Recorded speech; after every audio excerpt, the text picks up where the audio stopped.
हरे कृष्णा। तो आज हम अपना एक नया श्लोक सीखने वाले हैं और आज का जो श्लोक है वो हम सीखेंगे भगवत गीता से। लास्ट श्लोक हमने सीखा था श्रीमद् भागवतम से और आज हम भगवत गीता से सीखने वाले हैं। तो भगवत गीता से हम सीखेंगे भगवत गीता चैप्टर 9 श्लोक 27। ठीक है, आप सबके पास भगवत गीता है तो आप उसको ओपन करके देख सकते हैं। ठीक है, तो हम उन्हीं पांचों स्टेप के साथ अपना श्लोक सीखेंगे।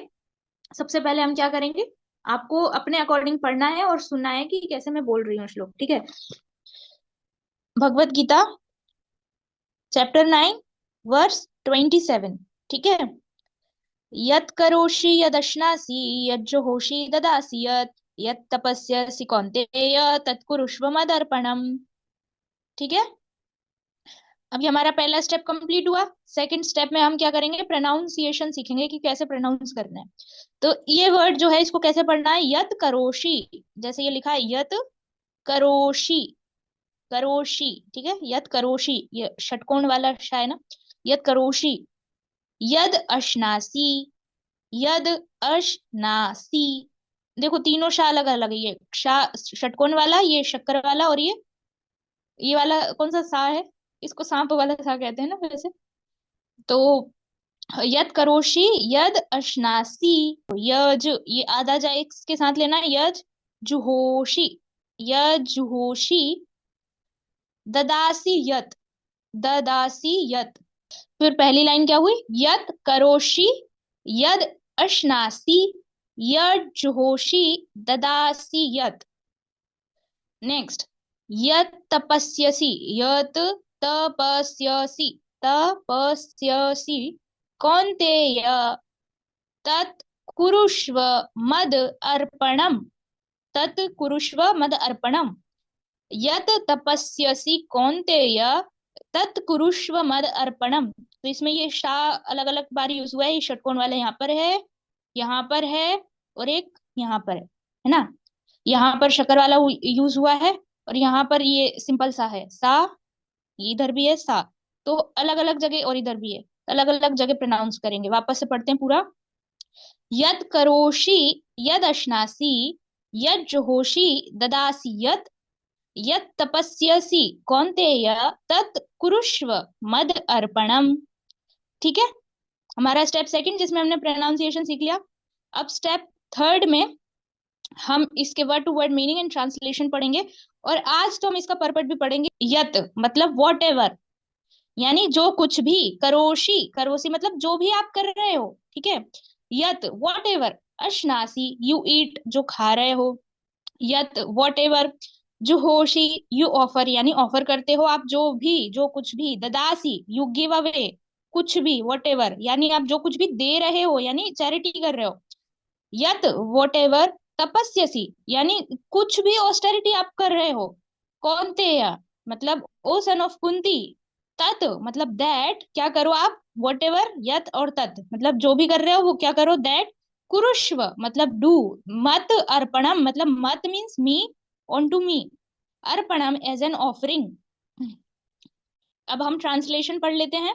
श्रील प्रभुपाद की जय। Whatever you do, whatever you eat, whatever you offer or give away, and whatever austerities you perform, do that, O son of Kunti, as an offering to me. ठीक है, तो अब भगवान क्या कह रहे हैं कि आप चाहे जो कुछ भी कर रहे हो, कुछ भी खा रहे हो, कुछ भी ऑफर कर रहे हो, या चैरिटी कर रहे हो, या कुछ ऑस्टेरिटीज कर रहे हो, वो सब कुछ मुझे अर्पण कर दो। है ना। अब ये श्रीला प्रभुपाद अब इसमें हमको ये भी समझाएंगे कि हमको करना क्या है। हर कुछ करके हम ये नहीं कहेंगे लो भगवान आपको दे दिया। ठीक है तो वो जैसे हमने लास्ट श्लोक में भी क्लास में ये सीखा था कि जो भी करना है। लास्ट श्लोक क्या था लास्ट क्लास का, कायेन वाचा मनसेन्द्रियर्वा बुद्ध्यात्मनावानुसृत स्वभावात् करोति यद यद सकलम परस्मै नारायणायति समर्पयेतत्। तो उसमें भी भगवान क्या बोल रहे थे। अच्छा, ये श्लोक था कैंटो 11 चैप्टर 2 वर्स 36, है ना।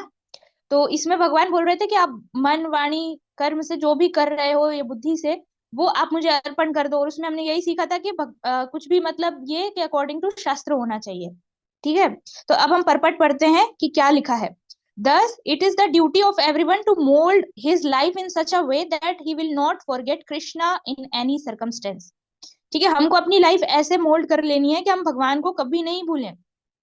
Everyone has to work for maintenance of his body and soul together, and Krishna recommends herein that one should work for him.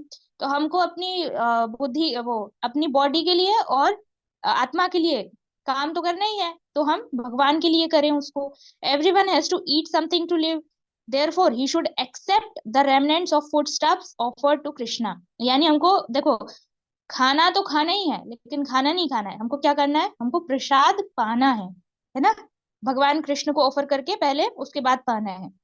Any civilized man has to perform some religious ritualistic ceremonies. Therefore, Krishna recommends do it for me. तो ये भी मेरे लिए ही करो. And this is called archana. Everyone has a tendency to give something in charity. Krishna says, give it to me. ठीक है, तो भगवान क्या कह रहे हैं? ये भी मेरे को दे दो. And this means that all surplus money accumulated should be utilized in furthering the Krishna consciousness movement. अब यहाँ पे श्रील प्रभुपाद ने डायरेक्टली बता दिया है. Nowadays, people are very much inclined to the meditational process, which is not practical in this age, है ना. Meditation कर लो, ये कर लो, वो कर लो, बट प्रैक्टिकल नहीं है इस एज में. हम कैसे, मतलब मन इतना भागता है, शांत रह के कैसे बैठ सकते हैं.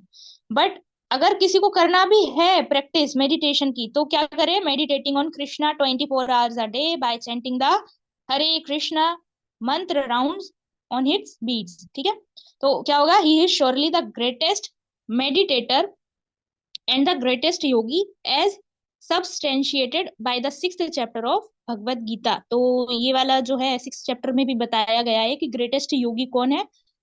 तो श्रील प्रभुपाद अगेन यहीं पर बोल रहे हैं कि जो भगवान के ऊपर मेडिटेट करता है, 24 आवर्स कृष्णा के बारे में सोचता है. ठीक है, तो यहाँ पर हमारी स्टेप 3 भी कंप्लीट होती है, जिसमें हमने वर्ड टू वर्ड मीनिंग और ट्रांसलेशन भी पढ़ लिया, और आज तो हमने परपट भी पढ़ा. अब आपको याद होगा अगर, तो हमने ये वाला श्लोक कंप्लीट कर चुके हैं. ठीक है, ठीक है. 9.26 पत्रम पुष्पम फलम तोयम यो मे भक्त्या प्रयच्छति तदहम भक्त उपहारतम अश्नामि प्रयतात्मनः. तो इस श्लोक में भगवान ने क्या कहा था कि आप मुझे पत्र पुष्प फल या जल कुछ भी दो, बट कैसे? डिवोशन में रहकर, है ना, भक्ति भाव से अगर दोगे तो मैं वो स्वीकार करूंगा.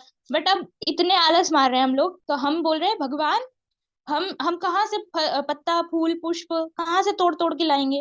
तो भगवान कह रहे भाई जो आप कर रहे हो वो ही मुझे अर्पण कर दो. नेक्स्ट श्लोक में भगवान ने कहा कि आप वॉट एवर यू डू, भगवान के लिए करना है सब कुछ. डू इट फॉर मी, भगवान बोले हैं. तो आज का श्लोक यही था. अब हम अपनी 4th स्टेप की ओर बढ़ते हैं, जो कि है 5 टाइम्स रिपीट. ठीक है, तो 5 टाइम्स रिपीट करते हैं अब हम इस श्लोक को. वापस से आप लोग धीरे धीरे बोलिएगा मेरे साथ.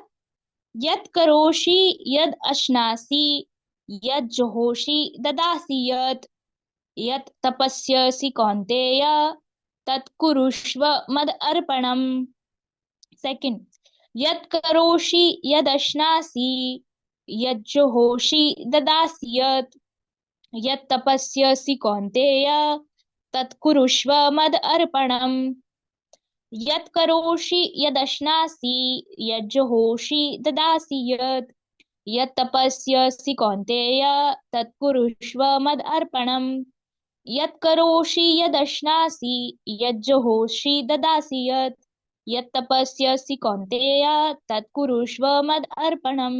ठीक है, तो अब हम अपनी लास्ट स्टेप पर आते हैं, जो कि है चेक योर मेमोरी. तो हम सोच कर देखते हैं कि भगवान ने इस श्लोक में हमसे क्या कहा था. यद करोषि, आप जो भी करो, यद अश्नासी, आप जो भी पाओ, यद जोहोशी, यद जोहोशी मतलब कि आप जो भी ऑफर करो. जोहोशी मतलब क्या था? ऑफर करना. तो यद करोषि यद अश्नासी यद जोहोशी ददासी यत, यानी जो भी आप दे रहे हो, गिव अवे कर रहे हो, है ना, whatever you give away. तपस्यसी, यानी जो भी आप ऑस्टेरिटीज परफॉर्म कर रहे हो, यद तपस्यसी कौन्ते या तत्कुरुष्व मद अर्पणम, वो मुझे अर्पण कर दो. तत्कुरुष्व मद अर्पणम. ठीक है, तो आज का हमारा ये श्लोक था. अब हम आपको नेक्स्ट वीक में नेक्स्ट श्लोक के साथ मिलेंगे. तब तक के हरे कृष्णा, हरि बोल.